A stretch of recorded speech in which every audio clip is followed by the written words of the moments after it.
शुरू खुदाए बुजुर्गो बरतर के नाम से जो मोहम्मद अरबी का रब है। माली साल 2024-25 के बाद उम्मीद ये की जा रही थी कि शायद पाकिस्तान की जो ऑटो इंडस्ट्री है इस पर कुछ टैक्सेस को यूं कम कर दिया जाएगा कि आम आदमी और ख़ास तौर पे मिडिल क्लास का आदमी वो अपने घर की सवारी के लिए गाड़ी ख़रीद पाएगा। और सबको आने वाले साल से उम्मीद थी, लेकिन बदकिस्मती कहिए या फिर कुछ लोगों को रिलीफ और कुछ लोगों के लिए इसे आप अजाब कहिए, 2025-26 के दौरान जो टैक्स को तब्दील किया गया, सबसे पहले तो 1% से लेकर 3% तक की कार्बन क्लाइमेट लेवी लगा दी गई है। और वो भी गाड़ी की इनवॉइस प्राइस पे नहीं, बल्कि उस पर जब तमाम किस्म के टैक्स शामिल कर लिए जाएंगे तो उस कीमत पर आपको 1% से लेकर यानी 660 सीसी से लेकर 1800 सीसी तक की गाड़ी और उससे ऊपर तक 3% टैक्स इजाफी देना पड़ेगा। फिर इसके साथ साथ GST सरकार ने जो 12-12.5% था उसे तमाम गाड़ियों के ऊपर 18% पे फिक्स कर दिया है। अब इस पे जो छोटी गाड़ी है, नई गाड़ी है, उसकी तो इक्वेशन एक आम मिडिल क्लास आदमी के लिए हो गई पहुंच से बाहर। तो फिर वो आएगा सेकंड हैंड गाड़ी ख़रीदने के लिए। जब वो मार्केट में आएगा, जिसके पास अगर जेब में 10 लाख रुपया है या अगर वो बहुत कोशिश करके 15 लाख रुपए जमा करता है और वो मार्केट में लेकर आता है, तो इस यूज्ड मार्केट के अंदर उसके पास क्या ऑप्शन मौजूद है? क्या नई गाड़ी पर महंगे टैक्स लगने से जो पुरानी गाड़ी है, जो सेकंड हैंड गाड़ी है, ये भी महंगी हो जाएगी? और फिर टैक्स कितनी तरह का कि उसने कार्बन लेवी गाड़ी ख़रीदने पर भी देनी है, उसने पेट्रोल डलवाने पर भी वो लेवी देनी है, और कई तरह के टैक्सेस हैं। ये सवाल लेकर मार्केट के अंदर आए हैं, आपको दिखाते हैं। मैं हूँ मोहम्मद आज़म। बजट आने के बाद गाड़ियों की मार्केट में तमाशा।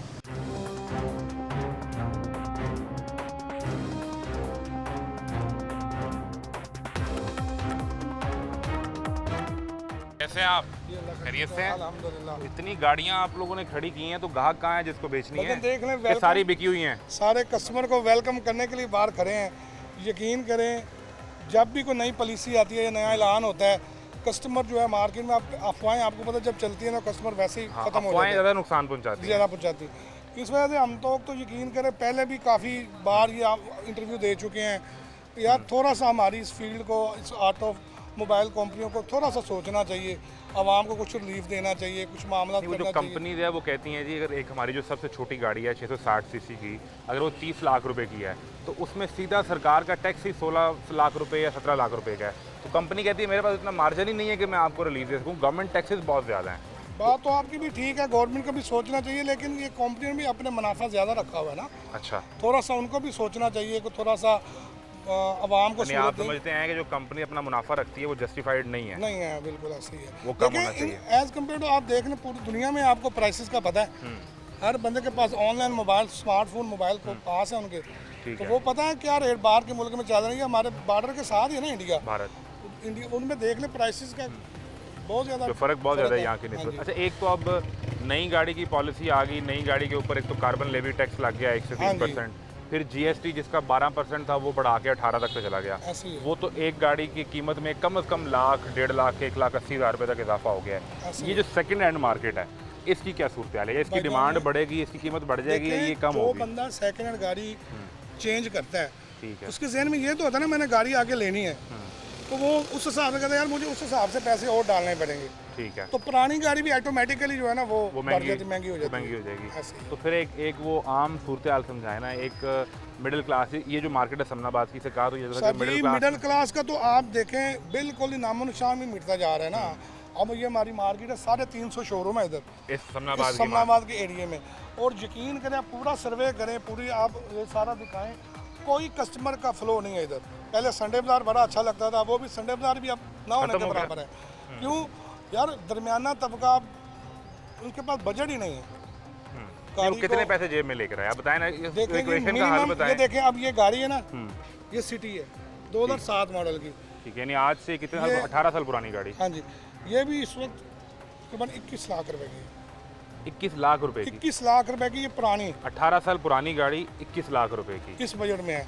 तो आप मुझे ये बताएं, तो जिसने वो 15-20 साल लगा के अपने पैसे 10-15 लाख रुपए जमा किया, वो क्या करेगा? फिर वो ना आए मार्केट में। भाई यही चीज़ें हैं ना, हमारी तो मार्केट ने तबाह बर्बाद कर दी है प्राइस के हवाले से।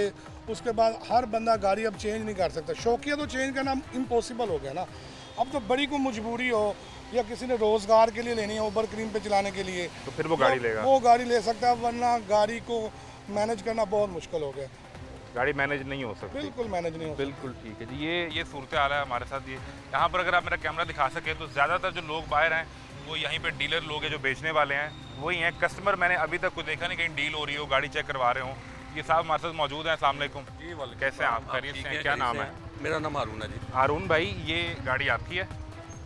ये कस्टमर है कोई है जिनकी गाड़ी कस्टमर। खड़ी है। चले मुझे एक आम आदमी के लिए छोटी गाड़ी की प्राइस बताएं कि मैंने ये गाड़ी ख़रीदनी है। मैं है। समनाबाद में आपके पास आ गया हूँ। मैं हारून भाई से कहता हूँ जी मुझे ये 10 मॉडल की ये छोटी गाड़ी ढूंढ दें, तो कितने बजट में मुझे ये गाड़ी मिल जाएगी? सर देखिए अब तो गाड़ियों का जो बजट वाला मामला तो ख़त्म हो गया ना। अच्छा। अब जिसके पास गाड़ी है अब जैसे अब नई गाड़ी के प्राइसेस इन्होंने ऐड किए हैं, बढ़ाई हैं, तो ऑटोमेटिकली जो पुरानी गाड़ी जिनके पास हैं वो लोग भी कहते हैं भाईजान हमारी गाड़ी जो है ना वो अब महंगी हो गई है। महंगी होगी। और अभी कस्टमर को ना अब इस नई प्राइस पे आते हुए थोड़ा सा टाइम लगेगा। ठीक है। तो जब तक वो टाइम लगे तब तक हमें ज़्यादा हम तो वरी करेंगे, हम जो है उसको फेस करेंगे। यानी अब नई गाड़ी में जब हम अभी डिस्कस कर रहे थे कि 6% का फ़र्क पड़ गया, 12 से 18 पे जीएसटी चला गया, ऐसा ही है। उसमें साथ आपका कार्बन टैक्स भी ऐड हो जाना है छोटी ऐसा ही गाड़ी है, के ऊपर। ऐसा ही। अगर उसकी कीमत में 1.5 से 2 लाख रुपए इजाफी होते हैं नई गाड़ी में, ठीक है। तो इस पुरानी 10 मॉडल की गाड़ी में कितनी कीमत का फ़र्क आ जाएगा? देखिए असूली तौर पे तो होना नहीं चाहिए यार ना। देखें नई गाड़ी का फ़र्क है, ये पुरानी गाड़ी है ऑलरेडी बहुत महंगी है, मगर जो कस्टमर बेचने आता है वो कहता है कि भाईजान देखें नई गाड़ी 2 लाख महंगी हो गई है, तुम्हारी गाड़ी भी लाख महंगी हो गई है। तो वो कस्टमर का बेसिकली माइंड ख़राब हो जाता है। पुरानी गाड़ी का भी 50% इफेक्ट ट्रांसफ़र होता है, डेफिनेटली वो आता है इस पर। नहीं, पुरानी गाड़ी पे नहीं आता, लोगों की सेंस में आता है। लोग कहते हैं कि भाईजान हमारी गाड़ी भी महंगी हो गई है। गाड़ी के अंदर तो कोई अगर मैं गाड़ी आपसे खरीदूंगा, हाँ जी। तो सरकार ने तो मेरे इसके ट्रांसफर का ही टैक्स लेना है ना मेरे से। बिल्कुल गाड़ी ऐसे ही। रजिस्टर्ड है, उसके अलावा कोई टैक्स नहीं बिल्कुल है। ऐसे ही। लेकिन मार्केट में कस्टमर की सोच ये है कि अगर नई गाड़ी 2 लाख रुपए महंगी हुई है तो हाँ। इसका लाख रुपए बढ़ गया। डेफिनेटली यही रेट है, तो जो मैं जो खरीदने आ रहा हूँ यही तो मुझे सोच है। 50% ज़्यादा देना पड़ेगा। ऐसा ही है। बिल्कुल ठीक है। अब अगर मुझे वैसे बताएं रफली कि इस जो कैटेगरी की गाड़ी है वो को 10 लाख में मिल जाएगी? देखिए इस कैटेगरी की गाड़ी भी लोग अब 13 लाख मांग रहे हैं इन गाड़ियों का भी, 13 आस्किंग लाख। कर रहे हैं। जो कि पहले किसी दौर में 5-6 लाख की गाड़ी मिलती थी, 6 लाख की गाड़ी अब डबल से भी ज़्यादा अब डबल से भी ज़्यादा कीमत हो गई है इसकी। 13 लाख पे आस्किंग हो गई तो कितने की वो तो डील ये होगी? तकरीबन 12 की? 12 साढ़े 12 की डील होगी। फिर वो जो मिडिल क्लास वाला है जिसने तो जमा ही 10 लाख किया था, फिर वो मार्केट ना आए तो फिर घर सर बैठे। देखें पता क्या बात है, वो अब वो आप पे भी इतराज़ करते हैं कि आप जितने यहाँ पे डीलर हैं ना, आप सब लोगों का आपस में इत्तेहाद है, हाँ। आप कीमतें बढ़ा देते हैं। हालांकि आपके देखें पास जो गाड़ी खड़ी होती है, जब नई गाड़ी की कीमत चेंज होती है तो आप ऐसा उसमें ही 2 है। लाख खुद ऐड कर देते हैं। नहीं, अब देखें ना आपके सामने हम क्या कर सकते हैं। कस्टमर की गाड़ी है वो नहीं देता, हम उसमें क्या कर सकते हैं, हमारी चीज़ तो नहीं है। ठीक है, यानी वो कस्टमर की डिमांड होती है, कस्टमर की डिमांड जो होती डीलर है, भी कर रहा होता है। ऐसा ही है। बिल्कुल ठीक है। तो गवर्नमेंट ये जब टैक्स लगाती है या बढ़ाती है तो आप लोगों को कंसल्ट नहीं करती? अब यहाँ पे अगर 300 शोरूम है, फिर जेल रोड की मार्केट है, फिर फैसल टाउन की मार्केट है, जैसे मैं लाहौर की बात कर रहा हूँ, ऐसा पूरे ही है। पाकिस्तान में तो फिर हज़ारों शोरूम होंगे, जी ऐसा ही है। तो वो गवर्नमेंट कंसल्ट नहीं करती किसी लेवल पे आप लोगों के साथ कि इसको सर हम किस देखिए तरह लेके गवर्नमेंट चलें? कंसल्ट नहीं, हमारा देखिए हमारा कोई यूनियन होगी आपकी यूनियन कोई? है, मगर नहीं कोई ऐसा कोई है नहीं। उनका अपने एक पॉलिसीज हैं, अपनी पॉलिसी मुताबिक जो बेहतर समझते हैं वो करते हैं उसको। अकील शाह साहब है जी, ये समनाबाद मार्केट के जनरल सेक्रेटरी हैं, और हम जो सवाल बुनियादी है वो ये लेकर निकले हैं कि नई गाड़ी तो सरकार ने टैक्स लगा दी है, एक तो लेवी लगा दी वो क्लाइमेट कार्बन के लिए 1-2-3%, फिर जीएसटी बढ़ गया। जो यूज़ मार्केट है इस पर कितना असर पड़ता है? जिस चीज़ की जब भी मार्केट में कीमत बढ़ेगी तो डेफिनेटली नई चीज़ की कीमत बढ़ेगी तो पुरानी ऑटोमेटिकली वो महंगी होगी। महंगी होगी। ठीक है। ये अंडरस्टूड बात है। वैसे भी डिमांड एंड रसद का एक सप्लाई का असूल है। असूल है ये कि जब आप नई चीज़ की कीमत बढ़ाएंगे तो पुरानी की ऑटोमेटिकली कितने परसेंट फ़र्क पड़ता है? चल हम यूँ कर लेते हैं, जो ये सबसे यार, छोटी गाड़ी है मैं आपको बताऊं कि पिछले 10 साल में अगर हम लें ना तो 10 लाख की अच्छी गाड़ी आ जाती थी। अब असल में एक आम आदमी सोचता भी ये था कि जिसने अपनी फैमिली की पहली गाड़ी लेनी है वो 10 से 1 लाख रुपए जमा कर ले। अब आप गाड़ी लेते हैं तो कम से कम 25 लाख से स्टार्ट लेते हैं 25 किसी लाख अच्छी गाड़ी हो जो ट्रबल फ्री हो, सही गाड़ी हो। 25 जिसको लाख लेकर से रोज वर्कशॉप पे ना आप खड़े हो। वर्कशॉप ना जाना पड़े। आप अपने ये तो- घर के इस्तेमाल के लिए। हाँ, ये है महंगाई का आलम। तो आप देख लेना, गाड़ियाँ ही सिर्फ नहीं है, इसमें तो और बहुत कुछ है। आपकी रोज़मर्रा अशिया, दाल सब्जी, ग्रॉसरी, किसी भी चीज़ को ले गवर्नमेंट तो कहती है कि बिल्कुल मईशत ठीक हो गई, महंगाई ख़त्म हो गई, आवाम खुशहाल हो गए, हमने बस इतना यही काम कहना किया। बाकी रह गया कि हमारा कर्जा भी उतर गया सारा। कर्जा हमने पिछले 1 साल में 8,300 रुपये का कर्जा लिया है। वो तो उतर गया है ना। वो आपके लिए डॉक्यूमेंट्री तो उतर गया हुआ है, कागजों में उतर गया। कागजों में उतर गया, हम तो फ्री हैं। अब देखें ना, इससे बड़ा पाकिस्तानी बिजनेसमैन क्या होगा कि सुबह से लेकर शाम तक फ्री रहता है, गाहक ही नहीं आता, गाहक ही काम ही नहीं नहीं करना आता, पड़ता। काम ही नहीं करना पड़ता। तो किस तरह खर्चे किस तरह मैनेज होते हैं ये? यार ये तो बातें आपके पूछने वाली नहीं है कि खर्चा कैसे मैनेज होता है, वो तो अल्लाह करता है। मगर आप ये कहें ना कि सोर्स ऑफ इनकम क्या है, तो वो तो आपके सामने है। वो तो देखें, आप सब लोग अगर यहाँ पर अपना शोरूम बना के या गाड़ी खरीद कर बैठे हैं तो इसलिए बैठे ना, पैसे लगा के इस पे कुछ बेचेंगे तो कुछ ये ना कुछ business है कमाएंगे। जी, हमारा बिजनेस है। सरकार आपको कहाँ वो रिलीफ देती है, ख़ास तौर पे जो यूथ मार्केट, इतनी बड़ी मार्केट है, इसके लिए कहाँ पे रिलीफ आता है? मुझे किसी एक चीज़ पर रिलीफ जो है ना वो दिखा दें कि रिलीफ कागज़ों के अलावा कहाँ पर है।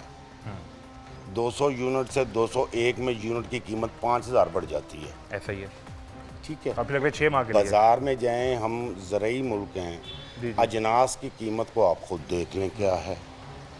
अब ये रोने वाले से ये तो मत पूछो कि रो क्यों रहा है, कुछ पेड़ पड़ी है तो रो रहा है ना, ये पूछना तो बनता ही नहीं है। ओवरऑल जो पूरे मुल्क के हालात हैं वो आपके सामने हैं। आप भी मार्केट सर्वे कर रहे हैं, कितना कस्टमर देखा, लोगों में कैपेसिटी नहीं है, बाइंग कैपेसिटी नहीं है। ये तो चले बड़ी मार्केट है, यहाँ लाखों की डील्स होती हैं। आप छोटी मार्केटों में चले जाएं जहाँ 500, 700, 1000 रुपये की ख़रीदारी है। मसलन क्रीम ब्लॉक चले जाएं, वहाँ क्या है, कस्टमर है नहीं है। अनारकली चले जाएं, इशरा बाज़ार चले जाएं, कहीं पर भी चले जाएं, बाइंग कैपेसिटी नहीं है, कुछ भी नहीं है। अच्छा चलें, एक चीज़ मुझे और समझाएं कि चले मैं आपके तवज्जुह से ना, अगर आप ये चलाएंगे तो मैं एक चीज़ गुजारिश करूँगा टाइम ले रहे हैं कि ये जो दरख्त है ना, आज के बरसात मानसून है, ये दरख्त चले गए हैं 11000 केवी में। इनकी कटिंग करवा दें अगर आप अकाम बाला अगर इसको सुन लें, अगर ये आप ज़रा दिखाएं ज़रा दरख्तों को, दरख्त दिखा देंगे दिखाएं कि जो आगे तक दिखाएं। तारे इनके अंदर जिस तरह से ये 11000 केवी जो है लाइन जो है, लाइन जो है उसमें दरख्त जा रहा है। बारिश का मौसम है, करंट आएगा, कुछ इंसान का हाथ लग गया तो मारा गया। भाई कुछ भी गलत नहीं है, सब सही है यहाँ पर। गलत कहने वाला तो वैसे ही बेचारा इन्ना लिल्लाहि व इन्ना इलैहि राजिऊन हो जाता है। एवरीथिंग इज ओके, सब ठीक है सब ठीक और है, ऐसे ही चलता रहेगा। ऐसे ही चलता है, चल भी रहा है और चलता भी रहा है। वैसे देखे ना, आज से जो एक आप आम आदमी 40 आता है ना, आप 40 साल उसका पीछे इतराज़ जाएं। आप लोगों पे भी है। एक प्रोग्राम लगता था अलिफ नून, ठीक है ना, आज से 40 साल 45 साल पहले की बात है। उस वक्त भी चीनी का प्रॉब्लम होता था, आज भी है, हम 40 साल में चीनी का मसला नहीं नहीं हल कर सके। उस आज से 40 साल पहले भी लक्ष्मी चौक में पानी खड़ा होता था, बारिश होने पे आज भी खड़ा है। मैं आज आया भी हूँ। खड़ा है। भाई हमारी नस्लें जवान हो गई हैं, तब्दीली जो आई है वो आप लोगों के सामने ही है। बार बार क्या मेरे कहने से होगा, कुछ भी नहीं, कुछ भी नहीं होगा। और पाकिस्तान के अंदर हर तबका जो किसी भी सूरत में छोटे से बड़ा कारोबार करने के लिए बैठा है, उसका एक ही सवाल है कि जिस तरह मुल्क के अंदर अगर आप एलीट को सब्सिडी दे रहे हैं या उसके लिए तनख्वाहें बढ़ा रहे हैं, तो हमारे लिए उस बजट के अंदर क्या सूरत हाल बड़ी है? गाड़ियों में बड़ी हाँ, गाड़ियों उनकी में कीमतें कम हुई, उनकी कीमतें कम की हैं, उनके ऊपर टैक्स कम हुआ। उनके ऊपर टैक्स कम हुआ। लैंड क्रूजर, वो समझते हैं कि वकील शाह साहब के पास 4 लैंड क्रूजर उन्होंने और खरीदने हैं, हाँ, तो आपके लिए कम किया ना। उन पर कम हुआ गया। ऑल्टो जिसके जो मैं वो तो शाबाश गरीब देता खरीदने का हूँ, सोचेगा ना कोई। मैं शाबाश देता हूँ जो ऑल्टो ख़रीदता है, वो ऑल्टो नहीं ख़रीदता, वो खुदकुशी करता है। क्योंकि ऑल्टो में लोहे का सामान मोस्टली उतार कर ना जो हिडन होता है, प्लास्टिक, जो सेफ्टी होती है ड्राइवर की, वो उतार के वहाँ प्लास्टिक लगा दिया हुआ है। इस सेंस में ये पेट्रोल कम खाएगी, वो पेट्रोल वाकई कम खा रही है, इंसानी जानें ज़्यादा खा रही है, उसकी कीमत बढ़ा दी है उसकी फिर कीमत बढ़ गई जी, उसकी बढ़ गई है। और वो जो बड़ियों की कम हो गई लैंड है। क्रूजर है या जिसने वो जी वैगन मंगवानी है उसकी देखें, अब आप नीले गुंबद जाए ना साइकिल लेने के लिए, तो देख लें साइकिल भी मेरे ख्याल में 30-40 हज़ार रुपये का ऐसा है। ही है, ऐसा ही है। तो फिर आप यानी साइकिल से लेके मोटरसाइकिल और मोटरसाइकिल से लेके 660 सीसी की छोटी गाड़ी तक, या 1000 सीसी या 1200 सीसी 1300 सीसी, या अगर कोई अपर मिडिल क्लास में चला रहा है तो वो 1800 सीसी चला लेगा। वो गाड़ियाँ महंगी कर दी हैं, और जो अकील शाह साहब ने लैंड क्रूजर खरीदना है वो सस्ता कर वो दिया। सस्ता कर दिया। मेरी मुझसे मोहब्बत बहुत है ना यार, क्या करते हैं। आपसे नहीं, हम सब 24 करोड़ से बहुत नहीं मोहब्बत वो है। मोहब्बत उनसे ही है जिसे जो लैंड क्रूजर खरीदते हैं, बड़ी गाड़ियाँ लेते बुनियादी। हैं, जिन्होंने फॉर्च्यूनर लेना है, लेजेंडर लेना है, कैबन वो लेना ज़्यादा है, ज़रूरतमंद वो हो, ज़्यादा। उनके लिए ज़्यादा ज़रूरी है। उनके लिए सहूलतें बहुत ज़रूरी हैं। जैसे हम आप असम्बली में चले जाएं तो वहाँ छोटे गोश्त की प्लेट आपको 3.5 रुपये में मिलती है। तो वो खाएंगे मटन तो सारा दिन आपके लिए काम करेंगे। रोटी 1 रुपये की मिलती है। अब वो रोटी भी ना खाएं। हाँ, यही जो बात है, देखे ना, उनको 1 रुपया देना पड़ता है यार, कितनी ज्यादती है। एक वजीर सारा दिन 24 घंटे काम करे और रोटी भी गरीब ना रोटी खाए। भी बेचारा ना खाए। हाँ, बिरयानी जिसको 5 रुपए की प्लेट मिलती है, ये तो सबको पता है ना। सबको पता है। और ये असल चीज़ ये है कि जिस दिन ये छुट्टी करेंगे या जिस हफ्ते नहीं आएंगे उस हफ्ते ये पैसे भी नहीं कमाएंगे, बच्चों की रोजी रोटी भी नहीं लेके जाएंगे। इसमें मैं एक बात ऐड कर दूं, हम आए ना आए पैसे कोई नहीं कमा रहे। आए तो भी नहीं और ना आए हाँ तो भी जी। नहीं। लेकिन अगर वो वजीर और स्पीकर जो है वो पूरा महीना छुट्टी कर लें तब भी 9.5 लाख तनख्वाह उन्हें मिलेगी। बिल्कुल मिलनी है जी, साथ में टेलीफोन भी मिलना है, पेट्रोल साथ भी में और- पेट्रोल भी मिलना है, साथ में बिजली के यूनिट्स भी मिलने हैं, सारा कुछ मिलना है हमें। ਤੁਸੀਂ ਵਜ਼ੀਰ ਹੀ ਬਣ ਜਾਂਦੇ ਸ਼ਾਹ ਜੀ। नहीं जरूरी नहीं है। ਅਸੀਂ ਕਿਤੇ ਅਸੈਂਬਲੀ नहीं, ਵਿੱਚ ਤੁਹਾਨੂੰ ਮਿਲ ਲੈਂਦੇ। वजीर बन जाते नहीं यार। वजीर बनते, आप कोई इलेक्शन लड़ते, कोई आप स्पीकर बनते। अब पाकिस्तान की 25 करोड़ आवाम तो वजीर नहीं बन सकती ना। मैं तो उन 25 करोड़ में से एक हूँ, बिल्कुल एलीट में तो नहीं हूँ ना। बिल्कुल ठीक। और इसी तरफ हम जो निशानदेही जो करने की कोशिश कर रहे थे कि उसी एलीट के लिए आपने बड़ी गाड़ी सस्ती करके जो आम आदमी जिसने एंट्री लेनी है कि अपने बच्चों के लिए, अपने घर के लिए सवारी बना सके, वो आपने महंगी कर दी है। एक ब्रेक लें, ब्रेक के बाद मिलते हैं।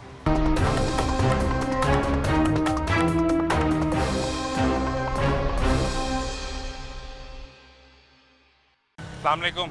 वालेकुम कैसे अस्सलाम। मिजाज हैं? अल्हम्दुलिल्लाह। खरीदने वालों में से हैं कि बेचने वालों में से हैं?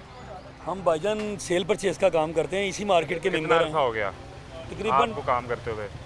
20 ईयर प्लस हो गए हैं 20 साल। अल्हम्दुलिल्लाह। 20 साल में कौन सा वक्त ऐसा आया था कि जब गाड़ियां सस्ती होना शुरू हुई और कस्टमर ज़्यादा आया और आपने कहा कि ये बेहतरीन सर टाइम जी है? जो फ्लो था ना वो 2008 से लेकर तकरीबन कह लें कि 2008 से लेकर 15 तक जो है ना सिनेरियो सही 8 रहा। से 15 तक 8 7 साल 15 सही रहा, वो बेहतर रहा है। बेहतर रहा। 15 के बाद फिर क्या अब ये सूरत हाल हुआ? देखें, यूज़ कार जो है ना वो परचेज करेंगे तो सेल करेंगे।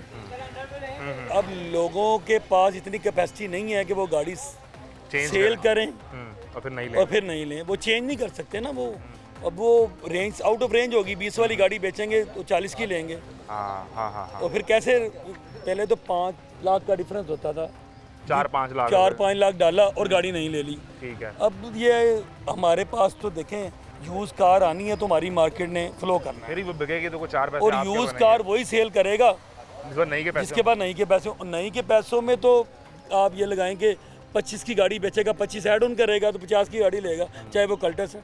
कोई भी। इसलिए देखें जब तक गाड़ियाँ न्यू कम प्राइस नहीं होंगे ना तो मार्केट में फ्लो नहीं आ सकता। नई गाड़ी का टैक्स कम करना पड़ेगा या जो कंपनी है नहीं, उसको प्राइस दोनों कम चीज़ें करनी कम हो, गवर्नमेंट भी कंप्रोमाइज़ करे पड़ेगी? ठीक है। और साथ कंपनियां भी फेवर हम दें। पहले भी ये बात कर रहे थे, कंपनी कहती है कि मेरे पास इतना मार्जिन ही नहीं होता कि मैं अपनी कीमत कम कर सकूं। जो सर गवर्नमेंट ने टैक्स लगाया है वो आपको देना ये पड़ेगा। पिछले दिनों आप देखें कि स्टोनिक पे एकदम से इन्होंने वो ऑफ लगाया उसको। ऑफ लगाया था 18-20 लाख रुपया, तो उसमें उन्हें बचत हो रही थी, फिर भी बेच रहे थे वो गाड़ी। 62-63 लाख की गाड़ी 42 लाख की हो गई थी। तो इस तरह भाईजान बड़ा डिफर करेंगे। 20 के बाद जो एकदम से जम मारा ना उन्होंने गाड़ियों में 20-20, 30-30, 40-40 लाख का।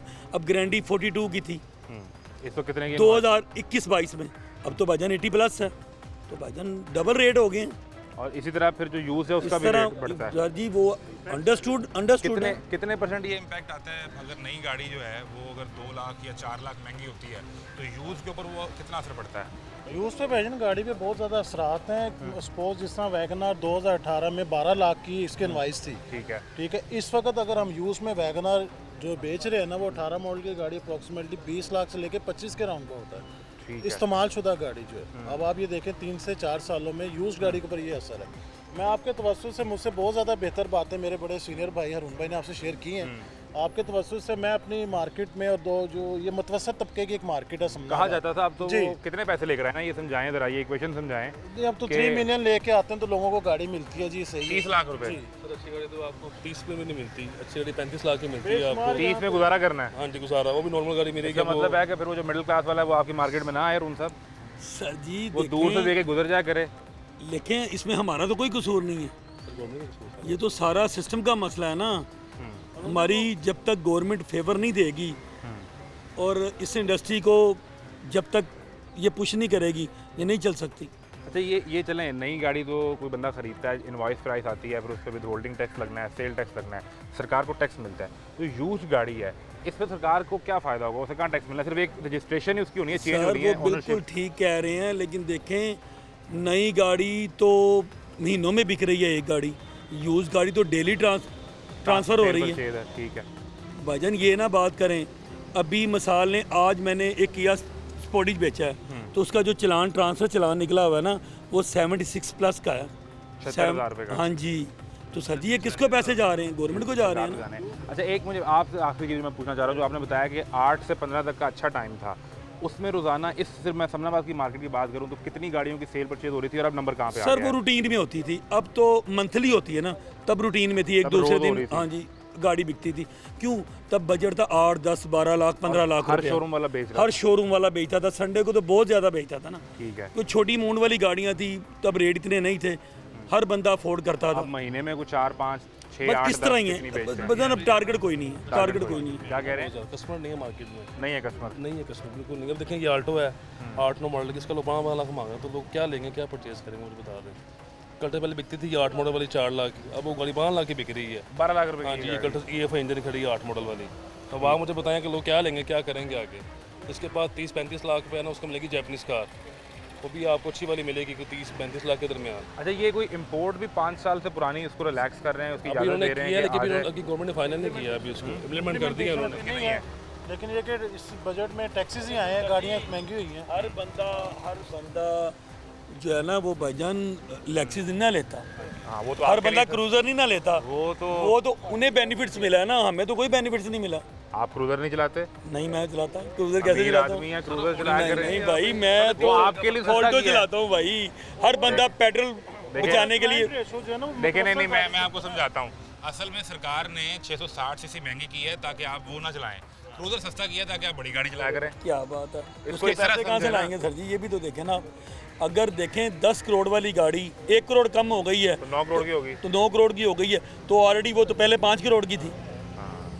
ये भी तो देखें, इतना फर्क कहाँ से निकलेगा? हर बंदा तो लाने वाला नहीं है, 1% भी नहीं है इधर पाकिस्तान में वो जो लोग चला तो रहे बड़ी हैं। गाड़ी वो हाँ जी। चलाते हैं, जो क्रूजर बड़ी गाड़ी चलाते हैं। बिल्कुल ठीक है। जो वो लीड क्लास ही और है, उसकी तो क्लास ही और है ना। आप- वो यहाँ नॉर्मली यहाँ बिकती है ना, कोई लेता है। 100 में 2 बंदे लेते हैं गाड़ी, 100 में से 2 बंदे, ज़्यादा लोग नहीं ले सकते। आप कभी जाएं असेंबली, आपका इत्तेफाक हो, उसकी पार्किंग सर देखें, वो MN MP उनकी बात वहाँ ही सर 100 करें में आप। से कोई एक छोटी गाड़ी खड़ी होती है, कोई एक सर या वो दो। MN MP से उनकी बात ही ना करें, हम सारे काम लोग हैं। आपके अंदर से मुंतखब किए हुए लोग हैं सर ना वो वो। लीड क्लास लोग हैं, उनकी बात ना करें सर आप। अच्छा मुझे वो जो आप बता रहे थे कि जो जापानीज़ गाड़ी की जो नई इंपोर्ट पॉलिसी है उसमें क्या कुछ तब्दीली आ रही है कि टैक्स कम करेंगे या बढ़ाएंगे या इजाज़त दे देंगे कि 5 साल ज़्यादा वाली इंपोर्ट कर लें? नहीं, टैक्सेस तो बढ़ाए हैं भाईजान इन्होंने, अभी तक ना सही इतना पिक्चर क्लियर नहीं हुई है। अच्छा उसमें भी उसमें अभी ना प्रॉपरली नहीं पता चला, लेकिन इम्पैक्ट सही है कि ना गाड़ी प्राइस में जिस तरह रेस की प्राइस भी बढ़ी है ठीक है। और ये 10 लाख महंगी हुई है टोयोटा की जो अभी है बजट के बाद? जी बजट के बाद जो चीज़ें महंगी ठीक हुई है।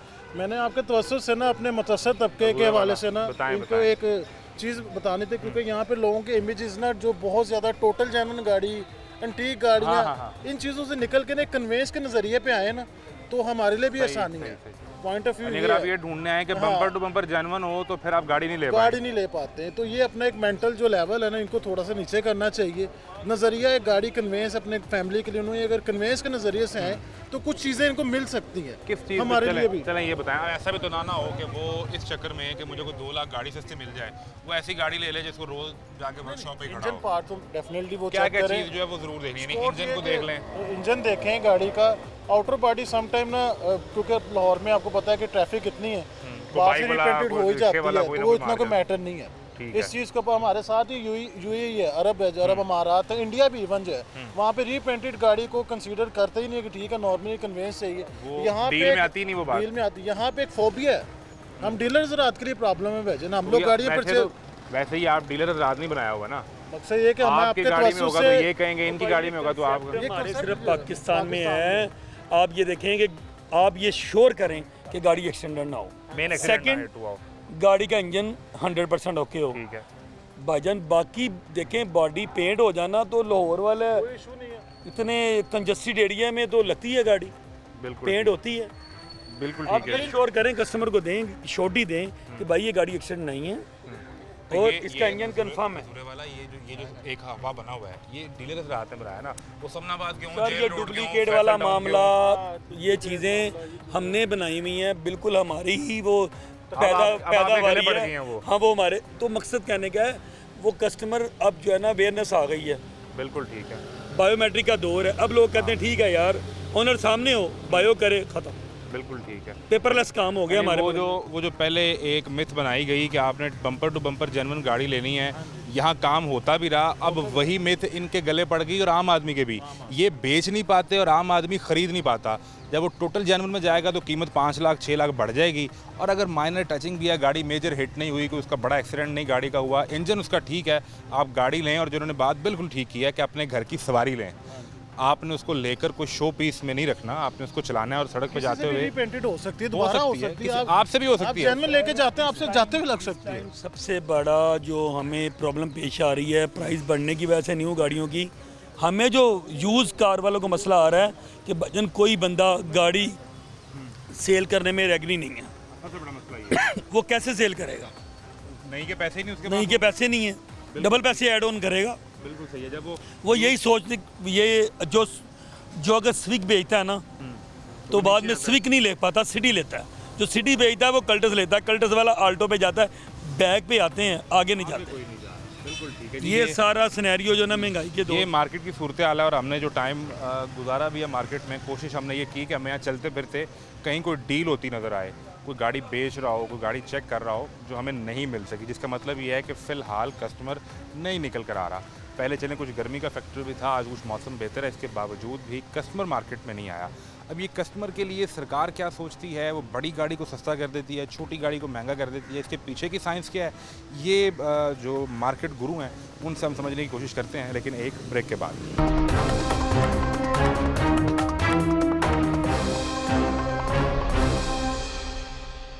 पाकिस्तान के नए बजट यानी माली साल 2025-26 और नई ऑटो पॉलिसी के बाद ख़ास तौर पे जो गाड़ियों की मार्केट है, इस पे कितना फ़र्क पड़ेगा, और मिडिल क्लास का आदमी या अपर मिडिल क्लास का जो नई गाड़ी ख़रीदना चाहता है उसकी जेब पर कितना फ़र्क पड़ेगा, ये सब जानने के लिए हमारे साथ पाकिस्तान की ऑटो इंडस्ट्री के गुरु सुनील मनसब मौजूद हैं। थैंक यू वेरी मच आपके टाइम के लिए। आप तो उस क्लास में नहीं आते ना, आपके पास FX से लेके and then you name it, Pakistan की हर गाड़ी आपके पास है। पुरानी गाड़ियाँ नई तो बजट में उन्होंने मेक श्योर किया कि आम आदमी ना ले आप तो वो भी ले सकते हैं ना लेकिन मुझे ये बताएं कि ये जो पहले बजट को हम डिस्कस कर लेते हैं कि इसमें एक तो है क्लाइमेट कार्बन लेवी का नाम दिया गया, जो पेट्रोल पे भी लगी और गाड़ी की प्राइस पे भी वो 1%, 2%, 3% ऐड हुई। इसके अलावा GST भी गवर्नमेंट ने बढ़ा दिया। ओवरऑल आप इस बजट को कैसा देखते हैं कि ये जो पाकिस्तान के अवाम है, जो ख़ास तौर पे जो गाड़ी खरीदना चाहते हैं, जहाँ से मेरा सवाल शुरू हुआ कि मिडिल क्लास का आदमी, उसके लिए फ्रेंडली है या एलीट के लिए फ्रेंडली है? यार इस बजट को अगर टाइटल करें, अगेन मैं कोई पॉलिटिकल आदमी नहीं हूँ और हम बचपन से देखते आ रहे हैं, जब भी बजट आता है तो दो साइड्स होती हैं। जो गवर्नमेंट की साइड है वो कहेगी अवाम दोस्त बजट है, जो अपोजिशन है वो कहेगी जी मर गए लुट के, अवाम गरीब मर गए। बट उसके लिए मेरे ख्याल अगर टाइटल देखा जाए तो ठीक है, गरीब का बजट है लेकिन गरीब को मारने के लिए बजट है। जो भी आप बात करते गाड़ियों की, सो अगर पहली तो बात ये है कि मेरा ख्याल है मिडिल क्लास वाला बंदा भी गाड़ी नहीं ले सकता, बिकॉज जो 0 मीटर गाड़ी है जो 660 सीसी है उसके अंदर 2 इजाफे किए गए। एक तो वो 12.5 से 18% की GST ले गए, और दूसरा उस पर कार्बन लेवी भी लगा दी गई है 1%। तो एक एग्जांपल के लिए मैं आपको बता दूँ, सबसे छोटी एंट्री लेवल 660 सीसी गाड़ी की प्राइस पे 1,86,000 रुपये इजाफा हुआ है, और बतदरीज जिस तरह गाड़ी ऊपर जाती रही सब में इजाफा है तमाम लोकल गाड़ियों पे। रिलीफ किसको दिया गया? अमीर आदमी को। सो रॉबिन हुड की हमने स्टोरी सुनी थी कि वो अमीरों से पैसे लेके गरीबों को देता है, हमारी गवर्नमेंट ने उल्टा किया है, वो गरीबों से लेके अमीरों को दे रहे हैं। सो एक मर्सिडीज की गाड़ी आती है G वैगन, उसकी ड्यूटी 26 मिलियन, 2 करोड़ 60 लाख नीचे कम।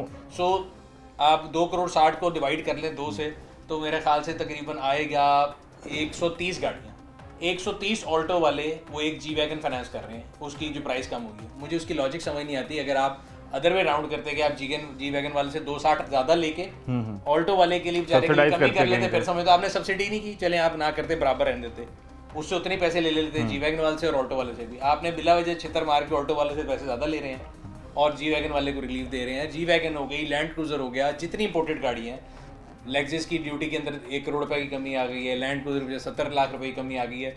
सो मुझे नहीं समझ आया कि वो किस मंतक से है उसके पीछे। और जिस तरह आप लेवी का नाम ले रहे थे, तो मेरे ख्याल से पूरे बजट में हम बचपन में सुनते थे whatever I do wrong I blame on al Qaeda. तो इस दफ़ा इन्होंने पूरे बजट में जहाँ कहीं टैक्स लगाया है उन्होंने एनईवी का एक बोर्ड लगाया हुआ अपने ऊपर कि एनईवी के लिए, और इतनी मुज़ैका खेज़ हरकत है कि हाइब्रिड गाड़ियों के ऊपर भी लेवी लगा दी है, जबकि पिछले 2 साल में गवर्नमेंट ने तमाम कंपनियों को बोला कि जी हमने गैसोलीन इंजन जिसको आइस इंजन बोलते हैं उसे इलेक्ट्रिक पे जाना है, उसको जाने का पहला स्टेप हाइब्रिड है, फिर प्लग इन हाइब्रिड है, फिर इलेक्ट्रिक है। तो आप हाइब्रिड गाड़ियाँ मंगाएं, हाइब्रिड गाड़ियाँ बनाएं, लोगों को लोकलाइजेशन करने पे हाइब्रिड प्लांट लगाने के ऊपर राजी किया जो कि मिलियंस ऑफ डॉलर के लगे, ठीक है। अब आपको जाके पता लगा कि नई डेफिनेशन जो है वो एनईवी की में आ गई है कि जो गाड़ी प्लग इन हाइब्रिड होगी उस पर मिलेगा, वरना बाकियों पर सब पे टैक्स लगेगा। तो वो मंतक से तो आउट। तो इससे पहले गवर्नमेंट ने किसी लेवल पे, आप जो ऑटो इंडस्ट्री को इतना ऑब्जर्व करते हैं, ये वैसे जनरली किसी को कंसल्ट नहीं किया, ये वन साइडेड डिसीजन हो गया कि हम ऐसा करने जा रहे हैं? यार देखिए, मुझे कंसल्ट करना तो बहुत दूर की बात है। जिन लोगों ने मिलियंस ऑफ डॉलर की इन्वेस्टमेंट की गई है कंपनीज, उनको भी कंसल्ट नहीं किया जाता, उनको बताया जाता है कि ये होने लगा है।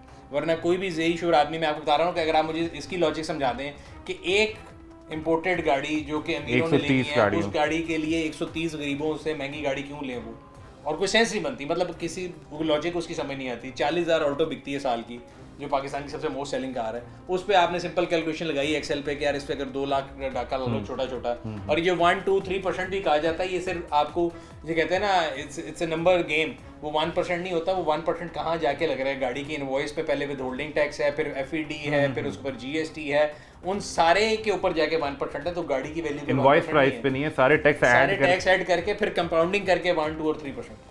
अच्छा, मुझे एक चीज़ समझाएं, हम वैसे जनरली बजट भी डिस्कस करते हैं, तो जो आम आदमी है वो ये कहता है कि मेरी तनख्वाह जो है वो 37,000 से 40,000 की, 3,000 रुपये का फ़र्क, अपनी तनख्वाह 2.5 लाख रुपए से 13 लाख रुपए कर ली, और ये 600% का फ़र्क है।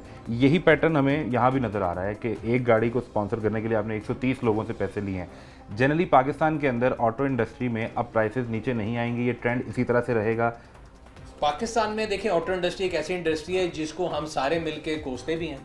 आप और मैं अगर नॉर्मल लाइफ में ऑफ द कैमरा मिल रहा हूँ, हम कहेंगे लुट के खा गए यार, बड़ा लुट देने। सो मैं आपको कह रहा हूँ, आप किसी भी गाड़ी की प्राइस निकाल लें, उसकी इनवॉइस खोल के देख लें, डायरेक्टली और इनडायरेक्टली मोर देन 50% टैक्सेस हैं, ठीक है। तो ऑटो इंडस्ट्री बेचारा क्या करे, मतलब एग्जांपल है, हम अक्सर बात करते हैं, टोयोटा की एक फॉर्च्यूनर है जिसको लोग कहते हैं कि ये बड़ी महंगी है, 2 करोड़ 30 लाख रुपए की। उसमें से अगर आप देखें तो 1 करोड़ 40 लाख रुपए टैक्स है, 90 लाख रुपए टोयोटा लेके जा रही है, 140 सरकार लेके जा रही है। तो गाड़ी कैसे सस्ती हो सकती है? तो गाड़ी पाकिस्तान में सस्ती नहीं हो सकती। अगर टैक्स कम सस्ती करनी है, टैक्स कम करना है। अभी बजट से पहले भी लोग कहते हैं गाड़ी सस्ती कैसे होगी, मैं कहा गवर्नमेंट टैक्स कम कर दे, उन्होंने कहा अच्छी बात है, हम और ऊपर कर देते हैं। अच्छा, एक चीज़ आप बड़ा अरसा आप कहते रहे कि ये ओन जो है ये ख़त्म होना चाहिए, फिर आपने कहा भी कि इवेंचुअली ये ख़त्म हो जाएगा, अब वो हो गया। फिर कंपटीशन आया तो गाड़ी के अंदर फीचर्स भी आना शुरू हो गए। अब ऐसी क्या स्ट्रेटजी हो सकती है जिसमें आम आदमी ये सोचे कि गवर्नमेंट टैक्स कम करने की तरफ आए, या इनको कोई रिलीफ दिया जाए? या मैं एक पॉडकास्ट सुन रहा था जिसमें उन्होंने ये बताया कि पाकिस्तान के अंदर नई गाड़ियाँ जो बिकती हैं उनकी तादाद वो कंपेयर कर रहे थे इंडिया के साथ, तो पाकिस्तान उस नंबर को कैसे मीट कर सकता है? ये पहली चीज़ तो ये है कि जो मैंने आपको बताया था, प्रेडिक्शन दी थी, सिंपल बात है कि मार्केट जो है ना, उसमें जब कंपटीशन आप लेके आएंगे तो बेस्ट रिजल्ट लेके आएगी। पहले 3 कंपनियां थी, तो आपको ऐसी गाड़ियाँ भी पाकिस्तान में मिलती थी जिसमें लेफ्ट साइड पे शीशा नहीं था, ऐसा ही है। कोई ऐसी थी जिनके अंदर सीट बेल्ट नहीं थी। आज 13 कंपनियां हैं, मल्टीपल एयर बैग लाजमी है गाड़ी में, पैनोरामिक रूफ ऐसे आती है जैसे कि फ्री में आ रही है। So the options are unlimited, these are all fruits of a competition, एक फेयर कंपटीशन हुआ। अब प्राइस अगेन नीचे लेके आनी चाहिए, कंपटीशन की वजह से ये भी फायदा हो गया कि ऑन खत्म हो गया। प्राइस तब तक नीचे नहीं आ सकती वो कम्पीट करके। अगर आप देखें पिछले दिनों मेरा ख्याल है पाकिस्तानी मार्केट में पहली दफ़ा ऐसा हुआ था कि किया की गाड़ी आई थी, उनके मुकाबले में जब उनकी हुंडई की गाड़ी आई तो उन्होंने एक दिन में 18 लाख प्राइस कम की। So these are all benefits of competition. But आम आदमी की जब हम बात करते हैं, जो एक सर्टन लेवल का है, मुतवस्सित तबके का आदमी है, उसको एंट्री लेवल की गाड़ी लेनी ऐसा ही है। उसकी प्राइस डिक्रीज इसलिए नहीं हो रही कि पहले उस पर GST कम था, आपने बढ़ा दिया, फिर उस पर आपने कार्बन लेवी लगा दिया, तो वो तो कम नहीं हो सकती। वो अगर हम जितने मर्जी प्रोग्राम कर लें, जितनी मर्जी बातें कर लें, एंड रिजल्ट तब तक है जब तक गवर्नमेंट डिसाइड नहीं करती कि उसकी प्रायोरिटी है कि उसने आम आदमी को गाड़ी देनी है कि नहीं। आई डोंट थिंक वो है। ये एक तो गवर्नमेंट एंड पे ना, हमने देखा भी, अभी हम ऑफ द कैमरा डिस्कस भी कर रहे थे कि एक कंपनी ने ये जो टैक्स लगा है वो उन्होंने कस्टमर को ट्रांसफ़र नहीं किया, खुद रख लिया, बाकी सब ने ट्रांसफ़र कर दिया तकरीबन। यार उसमें अगर इकोनॉमिक्स की एक टर्म है प्राइस इलास्टिसिटी वाली, जो महंगी गाड़ी है ना, करोड़ रुपए प्लस वाली या उससे ऊपर वाली, उसमें आपके पास मार्जिन ज़्यादा है, आप वो एब्जॉर्व कर सकते हैं। जो एंट्री लेवल की गाड़ी है 660 सीसी, उसमें मैं बता रहा हूँ अगर वो 30 लाख रुपए की थी तो उसके अंदर तकरीबन 16 लाख रुपए तो टैक्स था। या यानी 14 लाख उसमें रुपए margin टैक्स था, कम। तो उनके पास मार्जिन कम था, आपने मजीद टैक्स बढ़ा दिया तो उन्होंने वो पास ऑन किया, उन्होंने एक्स्ट्रा कोई चार्ज नहीं किया, एग्जैक्ट टैक्स की अमाउंट पास ऑन की। ठीक है। अच्छा, एक हम डिस्कस करते हैं, दुनिया में अब एक रेवोल्यूशन चेंज आ रहा है इलेक्ट्रिक गाड़ी के हवाले से। हमारे यहाँ आपको क्या लगता है कि गवर्नमेंट इसमें इंटरेस्टेड किस हद तक है, या वो क्लियर हैं कि हमने डाउन द लाइन 5 साल में 10 साल में पाकिस्तान के इंपोर्ट बिल को कम करना है, पेट्रोल जो है वो कम करेंगे और हम इलेक्ट्रिक पे चले जाएंगे? अच्छा, उसमें थोड़ी कंफ्यूज सी स्टेटमेंट है। वैसे तो अगर हमारी ऑटो पॉलिसी की बात की जाए, पहली 2016 में आई, फिर 21 में आई, फिर अक्टूबर 2022 में उसके अंदर उन्होंने बताया कि जी हम इलेक्ट्रिक जाना चाहते हैं, उस इलेक्ट्रिक के फ़ायदे क्या होंगे कि जी हम आपसे टोल नहीं लेंगे, आपको प्रेफर्ड रजिस्ट्रेशन रेट मिलेगा, आपको चार्जिंग नेटवर्क मिलेगा। सब झूठ था। आज आप इलेक्ट्रिक गाड़ी रजिस्टर करा के देख लें, मैं अगेन झूठ बोल रहा हूँ तो ऑन रिकॉर्ड आप चैलेंज कितने की चेक कर रजिस्टर होती है आज? लें। हर इलेक्ट्रिक गाड़ी को पहले कन्वर्ट किया जाता है इंजन सीसी में, फिर उसको रजिस्टर कराया जाता है, और ऐसी वेरिएशन है। एक इलेक्ट्रिक गाड़ी आप पंजाब में रजिस्टर कराएं वो 20 लाख की होगी, इस्लामाबाद में कराएं वो 24 लाख की होगी, सिंध में जाएंगे वो 15,000 की होगी। तो जिसको ये कहते हैं कि जी साई सरकार सबसे पीछे चलती है, तो वहाँ पे साई सरकार बड़ी अकल से चल रही है, उन्होंने इलेक्ट्रिक के ऊपर वाकई रिलीफ दिया हुआ है। टोकन कोई ऑफ नहीं है, पूरी दुनिया में इलेक्ट्रिक गाड़ियों पे कोई कंजेशन टैक्स नहीं है। आपने दुनिया के जहानाबाद एरिया में जाना इलेक्ट्रिक गाड़ी पे कोई आपको टोकन नहीं मिलेगा, इधर टोकन भी है। अभी ये क्लाइमेट टैक्स तो नहीं इस पे इलेक्ट्रिक पे लगेगा? नहीं, शुक्र है वो नहीं लगाया, वो भी कोई लगा सकता तो लगा हो ही सकता है अगले बजट में लगा भी दें। वो लगा सकते थे। एक चीज जो विजन की बात वो कर रहे हैं, जो एनईवी पॉलिसी आई है, जो हर जगह एनईवी का बोर्ड लगाया गया है, उसमें उन्होंने ये कहा कि by 2030 they see 30% of cars as electric, which I think is very aggressive target, keeping in mind कि ना आपके पास चार्जिंग नेटवर्क है। लाहौर, कराची, इस्लामाबाद तीनों शहरों को जमा करके आप दोनों हाथों की उंगलियों पे गिन सकते हैं, इससे कम चार्जर है। 3 बड़े शहरों में इससे कम टोटल कर लें आप तो इससे कम चार्जर है। अगेन नारे और हैं, कस्में और हैं, वादे और हैं, प्रैक्टिकल रियलिटी और है, और ये it's a chicken and egg problem. आप गाड़ी खरीदते हैं, आपको चार्जर नहीं मिलते, मैं चार्जिंग नेटवर्क लगाने जाता हूँ, मेरे पास कस्टमर नहीं होते, मैं कहूँगा मैं लगाऊंगा, फ़ायदा क्या है? क्योंकि एट द एंड जब आपने गाड़ी की ड्यूटी कम कर दी है, लेकिन उसकी रजिस्ट्रेशन उतनी महंगी रखी हुई है, उसके टोकन उतनी महंगे रखे हुए हैं, सारा कुछ सेम रखा हुआ है, तो बेनिफिट तो वन टाइम इस पे गवर्नमेंट को आना पड़ेगा चार्जिंग स्टेशन को लगाने के लिए, सब्सिडाइज करना पड़ेगा, या प्राइवेट पार्टनर को इतनी सहूलत देनी पड़ेगी कि वो पूरे पाकिस्तान में या कम से कम बड़े शहरों में आ सके? नीका एक इदारा है जिन्होंने एक अच्छा स्टेप लिया था, and again credit should be given where it's due. तो उन्होंने कहा था कि जी आप चार्जिंग नेटवर्क लगाएं, एक तो 15 दिन के अंदर आपको जो है इजाज़तनामा मिल जाएगा, दूसरा आपको प्रेफर्ड रेट पे जो है चार्जिंग के लिए अगर आप लगाते हैं नेटवर्क तो आपको बिजली सस्ती मिलेगी। अब अगेन मैं इसे आपको बता रहा हूँ, ये एक चिकन एंड एग प्रॉब्लम है। अगर आज आप चार्जिंग नेटवर्क लगाना चाहते हैं, आपने अपना देखना है कि मेरे पास दिन में कितने कस्टमर आएंगे। अभी इलेक्ट्रिक गाड़ियों की पॉपुलेशन बहुत कम है, सो येस गवर्नमेंट को जिस तरह गाड़ियों को सब्सिडाइज करना पड़ा है, इस तरह यहाँ तो अगर रेंटल वाली जगह है, because space is the most expensive thing, उस पर अगर रेंटल कम कर देते हैं, ऐसी कोई चीज़ करते हैं, तो मेरे ख्याल से चार्जिंग नेटवर्क गवर्नमेंट तो इलेक्ट्रिक पे खुद भी जा रही है, पंजाब में हम वो ग्रीन बसेस भी देख रहे हैं, तो गवर्नमेंट तो चाहती है कि इलेक्ट्रिक पे जाए। मैं पावर मिनिस्टर हैं वैस लगा रही उन्हें भी सुन रहा था कि वो ये कहते हैं कि जितनी ज़्यादा बिजली इस्तेमाल होगी, आम आदमी के लिए बिजली की कॉस्ट उतनी कम पड़ेगी और उसके लिए बिजली सस्ती होगी। तो ये तो विन विन सिचुएशन है कि आप इलेक्ट्रिक स्टेशन लगाएं, चार्जिंग स्टेशन, इलेक्ट्रिक गाड़ियाँ भी चलाएं, आपका जो इन्वायरमेंट है वो भी साफ़ होगा, इंपोर्ट बिल भी कम होगा, बिजली भी सस्ती हो जाएगी। अवैस लगारी साहब बड़े रिस्पेक्टेड हैं, उनकी बात भी बड़ी अच्छी है, लेकिन कई ऐसी चीज़ें होती हैं जो ड्राइंग रूम टॉक होती है, रियलिटी नहीं होती। हम भी सुनते आ रहे हैं कि जी पाकिस्तान कैपेसिटी पेमेंट करता है, और हमें बताया जाता था IPPs बड़े बुरे लोग हैं, वो हमसे पैसे चार्ज कर रहे हैं, और बिजली एक्स्ट्रा है आप यूज़ करें। मैं अभी हम गुलबर्ग में बैठे हैं, मेरा ख्याल लाहौर का पहुँच नहीं ऐसा ही एरिया, है। मैं इलेक्ट्रिक गाड़ी प्रैक्टिकली नहीं रह सकता कि वो 8 घंटे दिन में लाइट ही नहीं आती मेरे घर, तो कैसे चार्ज करूँगा? उसके लिए कहाँ है आपको खुद सोलर लगाना पड़ेगा। एक्सेस कैपेसिटी किधर है? सिर्फ ड्राइंग रूम्स में, सिर्फ गवर्नमेंट की मीटिंग्स में। प्रैक्टिकली आप किसी भी बंदे से रिसर्च कर लें, आप भी लाहौर में रहते ऐसे ही हैं, लोड शेडिंग होती है? बिल्कुल होती है। क्यों होती है? वो तो कह रहे हैं एक्स्ट्रा वो तो अब लोड शेडिंग के अलावा अभी सिर्फ हवा चलती है, बिजली पता नहीं फिर अगले 4 घंटे 6 कह रहा घंटे हूँ नहीं कि आएगी। मानसून आया है, हमारे घर में पहला बारिश का कतरा गिरता है और 8 घंटे लाइट नहीं ऐसा ही आती, है। और ये ऑन एवरेज हफ्ते में 3 दिन होता है। तो कौन सी एक्सेस कैपेसिटी है? मैं कह रहा हूँ ये ड्राइंग रूम टॉक और होती है, रियलिटी और है। आप सारी दुनिया को कह के लगा रहे हैं इलेक्ट्रिक गाड़ियाँ ले लें, और फिर उन्होंने काम पे कैसे जाने? चले मेरे पास तो आपने शुरू में बता दिया एक्स्ट्रा है, तो मैं तो नहीं चलाता जिस दिन नहीं होती बिजली, लेकिन आम बंदा अगर इलेक्ट्रिक गाड़ी ले लेगा, बिजली नहीं आ रही क्या करेगा? फिर वो सोलर लगा ले, फिर सोलर 10 साल बाद पता लगेगा कि वो भी हराम हो गया। पहले लोग कहते सोलर लगाएं, उसका भी अब वो यूनिट सोलर रेट लगाने चेंज वालों हो से भी जाएगा, मसला है। टैक्स तो भी लग हमारे गया यहाँ पे उस जो पॉलिसीज है ना, दे कीप ऑस्कुलेटिंग लाइक बचपन में सीसो नहीं लेते थे, हम उसी आज उस साइड पे एक इस साइड पे। जब तक पॉलिसी कंसिस्टेंट नहीं होगी, लोग गाड़ियाँ नहीं लेंगे। लोग इस कैटेगरी पे इसलिए शिफ्ट नहीं कर रहे, आम आदमी इलेक्ट्रिक गाड़ी नहीं ले रहा। ये एक नीश की मार्केट है, अमीर लोगों की मार्केट है, जो कि 12 करोड़ रुपए वाली गाड़ी 4 में पड़ी इसलिए ले रहे हैं। आम आदमी ना 4 ना बड़ा वो नहीं ले सकता, उसने लेना है 15, 20, 30 लाख की गाड़ी। वो कभी भी इलेक्ट्रिक पे शिफ्ट नहीं करेगा, क्योंकि जब तक मार्केट डेवलप नहीं होगी। उसने गाड़ी को as a storage of wealth रखा हुआ है, उसने बच्चे को स्कूल भेजना है, कॉलेज भेजना है, वो गाड़ी को बेच के कैपिटलाइज करेगा। बच्चे की शादी करनी है तो उसके लिए वो समझ ले उसने कमेटी डाली हुई है। इलेक्ट्रिक गाड़ियाँ डिप्रिशिएट करती हैं हर अगले। मैं दुनिया के अंदर जो इलेक्ट्रिक गाड़ी का उसका ट्रेंड समझना चाह रहा हूँ कि वहाँ पे एक जो एलीट है वो इसको एंजॉय करता है, या वहाँ एंट्री लेवल गाड़ी भी इलेक्ट्रिक है? वहाँ एंट्री लेवल भी है, बिकॉज वहाँ की गवर्नमेंट जब कहती है कि हम चार्जिंग नेटवर्क लगाएंगे तो वो चार्जिंग नेटवर्क लगाते हैं। 4 साल बाद भी 3 बड़े शहरों में मिला के 10 से कम नेटवर्क नहीं होता। बातें नहीं है, काम है, करते हैं। वहाँ पे आप लंदन के अंदर अगर आप मेन सेंट्रल लंदन में जाते हैं, पूरी दुनिया की हाइब्रिड गाड़ी पे भी कंजेशन टैक्स है, इलेक्ट्रिक पे कोई नहीं है। मुझे पाकिस्तान में कोई जगह बताइएगा जहाँ पे इलेक्ट्रिक गाड़ी को प्रेफर्ड ट्रीटमेंट मिलती हो। रजिस्ट्रेशन वहाँ पे फ्री है, हमारे यहाँ पे कोई रजिस्ट्रेशन नहीं है। वहाँ पे कार्बन क्रेडिट्स मिलते हैं, यहाँ पे कोई नहीं है। तो यहाँ पे yes it's very good and it sounds very इन के आपने बड़ा अगर इन बनना है कि मैं गो ग्रीन का नारा लगा रहा हूँ कि हम फैंसी टॉक है ना ये। फैंसी टॉक है। दूसरा ये कि हमारे यहाँ पे आर्गूमेंट ही गलत है ना गो ग्रीन का। आप गाड़ियाँ चार्ज कर रहे हैं उस स्टेशन पे जाके जो कि फॉसिल फ्यूल से चलता है, तो वो तो नारा ही फ्लॉड है पूरी। बिल्कुल ठीक है। अच्छा मुझे अब एक लास्ट बात बताएं, जिससे हम वो कहते हैं कि जट की बात बताएं कि वो शख्स जिसने अपनी फैमिली की मिडिल क्लास आदमी है, उसने पैसे जमा किए हैं, पहली गाड़ी खरीदनी है अपनी, तो वो अब अंडर 2 मिलियन या 1.5 मिलियन में वो गाड़ी खरीद सकते हैं जिसे चला सके, या वो वर्कशॉप रहेगी, या गाड़ी की इक्वेशन इतनी महंगी होगी है कि वो ये ख्वाब भूल जाए? देखिए गाड़ी की इक्वेशन महंगी इतनी हो गई है कि 3 मिलियन से नीचे तो कोई नई गाड़ी नहीं आती। 2 मिलियन के अंदर आप जाएंगे तो यूज कार मिलेगी। यूज कार भी कोई इतनी नई नहीं, कम से कम 10 साल पुरानी होगी। यस 10 साल पुरानी गाड़ी लेके भी चांसेस हैं कि आप वर्षों में जाएंगे, बट उसके डिफरेंट इलाज हैं। मतलब मेरे पास जो ज़्यादातर गाड़ी हैं वो 2007 2008 उससे पुरानी है। तो लेने के लिए आप गाड़ी लेते हुए उसकी इंस्पेक्शन करा लें, पेनी वाइज पाउंड फुलिश ना बने, गाड़ी की जो है वायबिलिटी, रोड वायबिलिटी को चेक कर लें, तो मिल जाती हैं 20 लाख में, ऐसा नहीं गाड़ी। और एक चीज़ मुझे बताएं कि जो हमारी मईशत है या इकोनॉमी को अगर हमने ऑटो इंडस्ट्री के उस पर देखना हो पैमाने पे, तो कितनी गाड़ियाँ बिकनी चाहिए, या उसकी इक्वेशन क्या होती है कि हर आदमी के पास गाड़ी होती है? नीचे जाती जा रही है। रीज़न ये है कि जो हाईएस्ट हमारी इंडस्ट्री की जो सेल थी that was somewhere around post Covid 21-22 में 2,80,000 यूनिट बनाए थे पाकिस्तानी मार्केट ने। पिछले साल के फिगर तकरीबन मेरे ख्याल 160 थे, मतलब 40% रिडक्शन थी।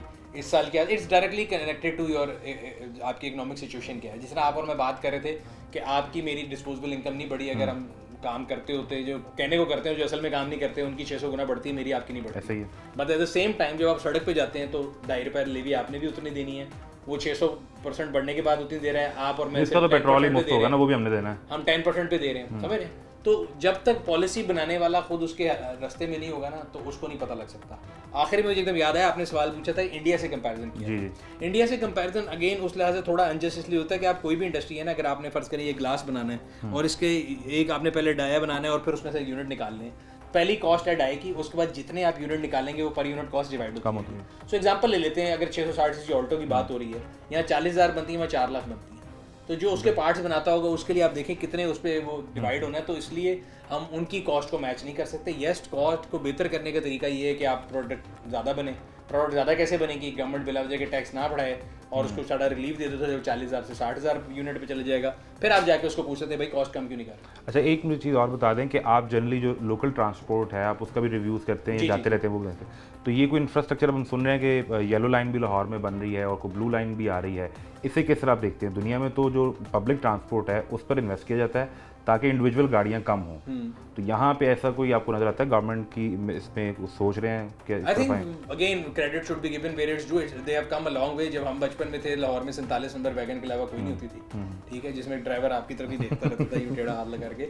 अब you see red buses, you see green buses, फिर मेट्रो, फिर रॉयल लाइन, तो पैराडाइम शिफ्ट है मेरे ख्याल से बहुत बेहतर है। मैंने रिसेंटली बल्कि इलेक्ट्रिक बस जब आई थी तो उसके रिव्यू के लिए उसमें बैठा भी था। फिर जो रेड बसेज आई हैं, फिर स्पीडो हैं, तो अगेन लेकिन ये सिर्फ सेंट्रल सिटी में ना, उसकी तो स्टार्ट हुआ ना सर, पहले तो सेंटर में भी 47 नंबर वैगन चल रही थी। तो मैं कह रहा हूँ कहीं नहीं कहीं स्टार्ट हुआ है। I am not saying they are there, but एक स्टेप अच्छा है। Again I am not a regular user of them, but फिर भी जो नज़र आता है उस लिहाज से कहीं भी किसी दुनिया में हम चले जाते हैं, टूरिज्म के लिए सबसे ज़्यादा ज़रूरी कनेक्टिविटी है। बाहर के मुल्क में हमने कभी जाके ये नहीं सोचा कि हमने अपनी गाड़ी लेनी है, बिकॉज आपको एक जगह से दूसरी जगह कनेक्टिविटी मिल जाती है। पाकिस्तान में भी वो कनेक्टिविटी उस लेवल की नहीं है। बारिंग, लाहौर, मुल्तान, इस्लामाबाद, जहाँ पे मेट्रो और ये आपके सारी कनेक्टिविटी है, तो मेरे ख्याल है जितना ज़्यादा हो जाए उतना बेहतर। थैंक यू वेरी मच जी सुनील साहब, बहुत शुक्रिया। और इसमें जो एक बात सुनील मंज ने की वो ये थी कि पॉलिसी बनाने वाले लोगों को ये डिसाइड करना पड़ेगा कि हमने ये किसके लिए बनानी है। अगर वो अपने वो 200-400 लोग या 1500-1000 लोग जो ऐवानों में बैठे होते हैं उनके लिए वो गाड़ी सस्ती कर लें जो जी वैगन ख़रीद सकते हैं, तो जिसने 30 लाख की एंट्री लेवल गाड़ी ख़रीदनी है उन 130 लोगों को कुर्बानी देनी पड़ेगी उस एक शख्स के लिए जो अपने बच्चों के शौक़ के लिए या अपने लिए जी वैगन ख़रीद रहा होगा। ये हमें डिसाइड करना होगा कि हमने आम आदमी को कितना रिलीफ देना है और ऐवान में बैठने वालों को कितना देना है, और इसमें दोनों तरफ से, खा वो अपोजिशन की पार्टी जो कल कभी हुकूमत में थी और आइंदा कभी होगी, और आज जो हुकूमत में है, ये इन दोनों को सोचना पड़ेगा। इजाज़त दीजिए, अल्लाह हाफ़िज़।